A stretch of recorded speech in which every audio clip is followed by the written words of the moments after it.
Hey guys, this is Ken with Minotank, and I have Raj Nation with Raj Nation Innovation. And today we're going to talk about who you think you're talking to. And Raj is going to lead us through how to make your pitch a performance. Raj, take it away. Absolutely. Thank you for having me, Ken. So, So who do you think you're talking to, Ken? Huh? Yes. So, as a startup founder, there is a difference between who you're talking to at the end of the day, right? Whether it's Willis, whether it's anybody else. And what I mean here is there are different stakeholders you have, and you got to know the difference between who your stakeholders are and how that modifies what you say. So, first thing that has to do with that is your customers, right? How to talk to your customers. Well, first off, be respectful of them. Don't get mad at them if they don't want to buy what you have. But on top of that, the way you talk to customers and investors is going to be different. When you're talking to customers, you want to convey what it is today, right? If you're working on something grandiose, I mean, yeah, sure. I guess in theory, you could get them on board with be part of the vision now before it costs too much or something like that. Sure, yeah. Before we blow up. But that's not really a great way to convince someone who's your customer, who's looking for a solution to a problem they have today. So when you're talking to a customer, it's important to convey what it is today, not what it is tomorrow, not what it is in 5 years, whatever that might be. So what can you offer them today that's going to solve their problem? Right. Because that's going to make them the good position you want to be in. And you have a background in sales, I believe, right? So I sure do. That the easier route to a sale is some sort of immediacy around the problem that they have. If it's something that they can keep putting off, they're never going to buy. And if it's something you're selling that is a solution to a problem they might have in 2 years, they're not going to buy today. Yep. So whatever they have today, connect with that and sell that. The version that you have right now in your hands, sell them that. You can let them know they're going to be upgrades, but today is what they want to buy. In sales, our favorite phrase is sell what's on the truck. And that comes back from the days when you're selling things, let's say you're selling mattresses, right? And your truck runs out of gas, but you don't really have a solution because your company basically desperately needs you to refill that tank and get to the next place and refill your tank and get more mattresses. You got to sell what's in the truck. So we use this a lot in sales. Same idea. Don't sell what you're going to get at the next location, right? Because you haven't got it yet. You don't know when you're going to get there. You got to sell those 10 things you have on the truck right now, meaning sell your solutions you've already built and don't try to sell the future. Exactly. And part of this too is if you're selling what it is today, that can actually be really helpful in terms of paring down what you actually end up talking about, right? Because it's very easy to get caught up in, hey, we can do this, that, and the other. But if you only are selling what's on the truck, that means you can only share the features of what is on the truck right now. Right. Got it. Who are you talking to, number 2? So we talked about customers. Now let's talk about investors. It's kind of like the exact opposite here. You want to convey the opportunity that lies ahead for investors. What's the larger thing that they can be part of? How can they, to allude to a LinkedIn status I wrote where I tagged you in, right? How can they be paddling out with you so they can be catching the wave with you later? So an example with that, one company I'm working with, I can't disclose the name right now, unfortunately, but today it's a SaaS reporting tool. Very soon, in the near future, it is a artificial intelligence based software. So it's going from reactive to proactive. What they are selling to investors is the artificial intelligence, because that's what's important, right? That's what your company ultimately is going to be representing in the near future.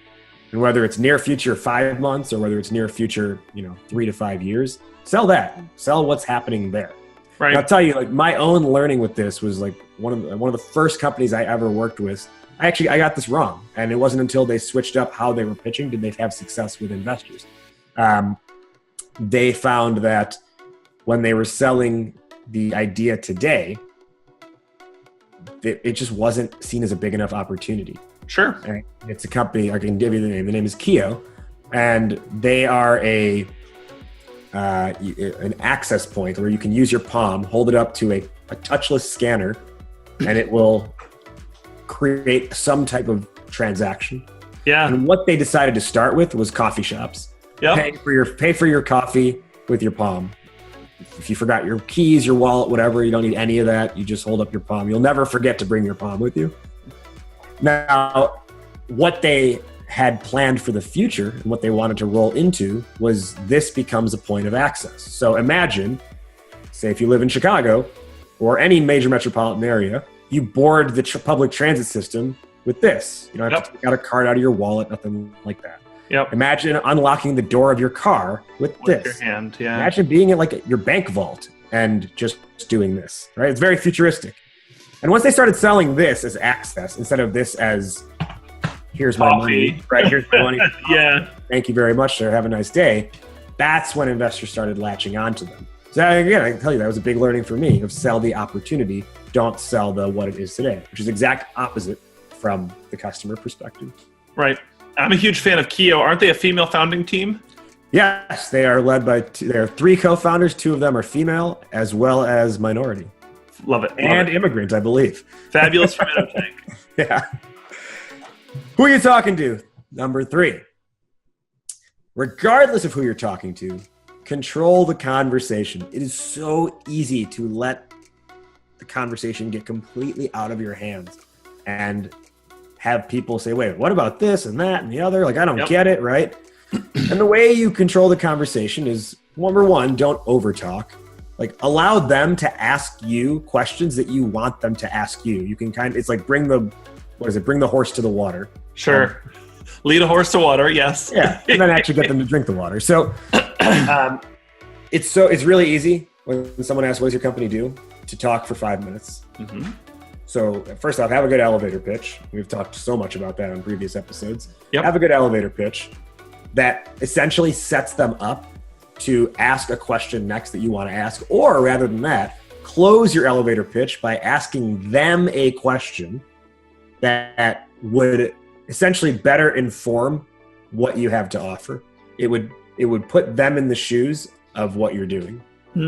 So I always encourage end an elevator pitch with some type of call to action. And that's going to be dependent on whatever interaction you're having. But like if you and I are having a 1-minute conversation, and let's say I'm telling you about my business, Raj Nation Innovation, right? Okay. I could end my elevator pitch by saying, so have you done any pitch competitions recently? How did that go? And then you're just going to start telling me about your recent pitch competition experience. And if you say, no, I haven't, I'll say, oh, like what's been holding you back from that? Oh, I don't feel so confident, like I don't feel like I'm waiting to have my deck together. Oh, wow. So actually I worked with a company recently who had that same issue, and you really do want to be prepared for those moments and X, Y, Z. Sure. Now I'm in control of that conversation. I'm not commanding it or anything, right? I'm not commanding you, but I'm using what you tell me to then better explain what I can offer you. Yep. And again, it's funny, I'm using sales theory twice in one conversation today. Sorry. But whenever we talk about enterprise or quote unquote the high paid salespeople, I'm not talking about your insurance salesperson who sells like one person to one person. I'm talking about a person who needs to control $250,000 or $1 million deals in software or services. Oftentimes, and my favorite, Pat Palantino, I'll give him a shout out here, my favorite sales coach I've ever had, would always talk about the fact that you need to be a doctor and the fact that you are prescribing solutions. And you cannot prescribe a solution unless you understand the symptoms. Correct. So exactly what you just said. How did your most recent pitch competition go? I'm seeing, number 1, have you had a pitch competition? Are you a potential customer of mine? Are you not? And there's also a bridge off that after, okay, you did have a pitch competition. Did it go well? Did it not go well? So I'm able to say where you're at. I understand what your symptoms are. And then I can prescribe a solution and see whether or not many times my solution doesn't fit yours. That's okay. But if my solution does fit, and I know my product, like we talked about earlier, what's on the truck, I know that there are 40 things my solution can do, but you really care about 2 of them. And if I'm able to deliver you those 2 of them, that's what matters. So prescription of a solution is extremely important. Yeah, it's really, it's to piggyback off that, it is to meet the customer where they are in their journey, right? If they're here and you're trying to say like, wait, you need to know all this stuff first. No, they don't. Meet them here and talk from there. Sure. Good stuff. Okay, so I think we got through all of our major aspects. So for the recap today, we have 3 major parts of who you're talking to, correct, Raj? That's right. Who you talking to, Ken? Point number 1, know the difference. Who you talking to is the idea of knowing the difference between your stakeholders and how that modifies what you say. So who you talking to, point number 1, when you're talking to customers, convey the solution as it is today. Who you talking to, point number 2, when you're talking to investors, convey the opportunity that lies ahead. Like I mentioned with the Kia example. Today, or at the time, it was only coffee. Once they started talking about the idea of using your palm as a universal access point, that's when investors took interest because they saw the real market for that. Sure. Who are you talking to? Point number 3, control the conversation. And that starts with a couple things. Obviously having a good elevator pitch, but then asking the right questions to get whoever you're talking to engage with you, and then just basing what you then say off of their responses so you don't overload them with information. And it becomes a true dialogue rather than you talking for 7 minutes and then hoping they catch on to everything you're saying, which they won't.